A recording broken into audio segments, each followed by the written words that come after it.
yung presyo. Ang nila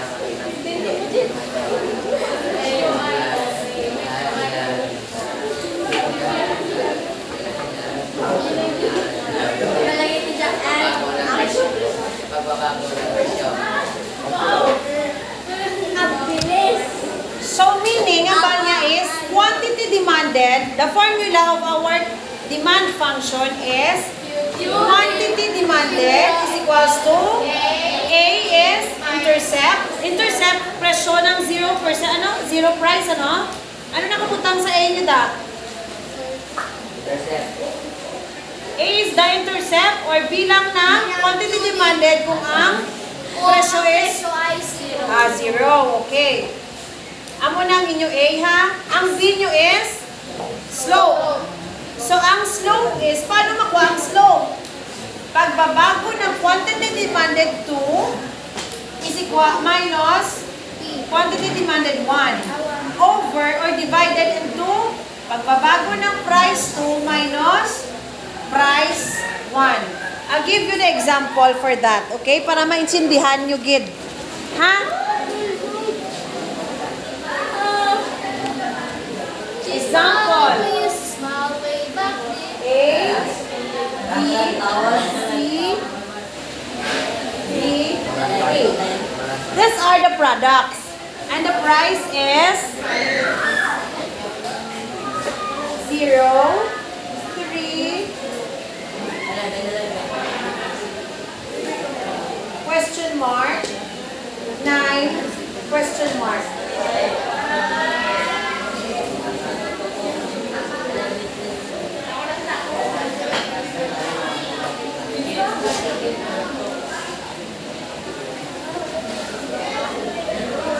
Then, quantity demanded is 3,000, 27, 24, question mark, then 18. Example, product A, B, C, D, E, and the price is 0, 3, question mark, 9, question mark. Okay? Ang tanan yung question mark ni karon pangitaon ta na siya kung paano kwaon na siya sa base sa among nga formula. Okay, gets nyo? And then, the price is, or the quantity demanded, 3,000, 27, 24, question mark, pangitaon ta ni later, and then, letter E is 1,800. So, how to solve the price of letter C? Ha? Pangitaon na to ang presyo sang letter C. Kay this column is the price. Product, price, and quantity demanded. Okay? Let's solve the letter C nga price. QD sang letter C is pila? Pila ang QD sang letter C? Pila ang QD sang letter C? 2,400. Okay.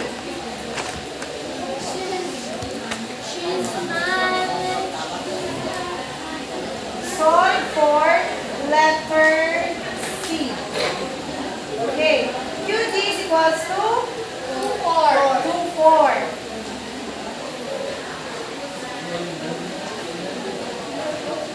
And then, ang A niya pila? 3,000. Ang A is the zero, ha? Zero price. Anong A? Ano nang given sa zero price? 3,000. 3,000. Ang B? No, wala ka mo B. Diba ang B is equals to slope. QD minus Q1, QD2 minus QD1 is equals to P divided into price 2 minus price 1. So, ang P na to, ano ba niya? Si QD2 pila. Pila ang QD2 nyo? What is the demanded 2? 7. Si letter P nyo? 7. 2,700. demanded 1? 3,000.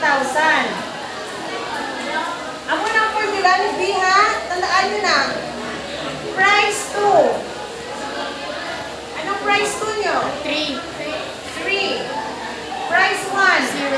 0. Pauna kong si B. 2,700 minus 3. 3,000 pila. Negative 300. Ha? Negative pila? 300. Negative 300. 300. Okay.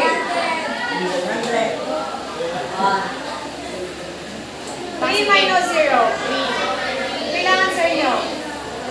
B is equals to? 100. Okay, 100. Ara na. Ara na. Sapat, ma'am. Okay. Isip ka pala. Ma'am. Ha? May sabat na sa? Ara na, okay. Letter C.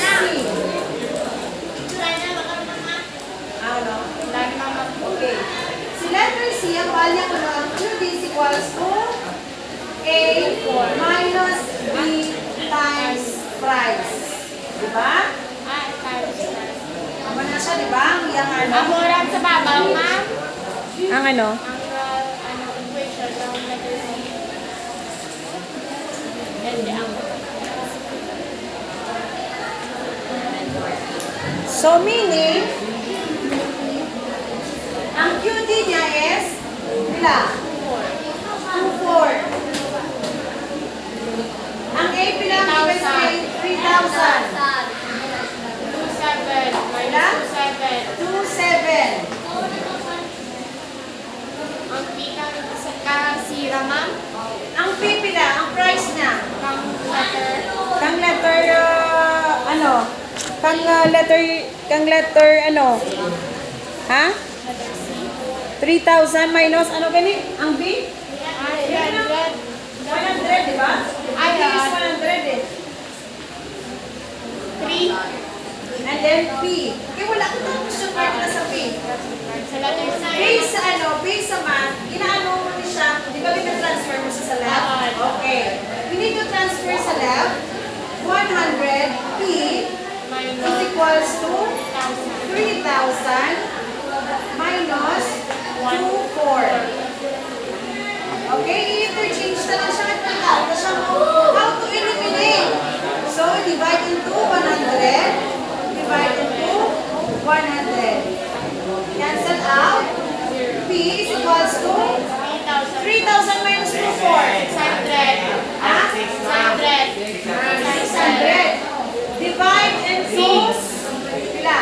600. 600 divide 100. P is equals to 6. Okay. P is equals to 6. Okay, solve the number letter E. I-solve yung letter E. This is the example of how to makuha ko mo ang price sa inyong table. So, solve the letter E na. Solve the letter E. Letter E, quantity demanded is 1.8. 1.8. 1.8 ta, 1.8. And then, ang A niya kuhaon nyo, ang B niya kuhaon nyo, that's the answer for the price. Sige, try nyo. Try nyo magkuha sa price. Nagpatagod na naman.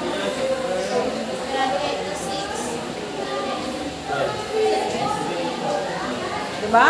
This one is, the answer niya is 6. 6, 9, 12.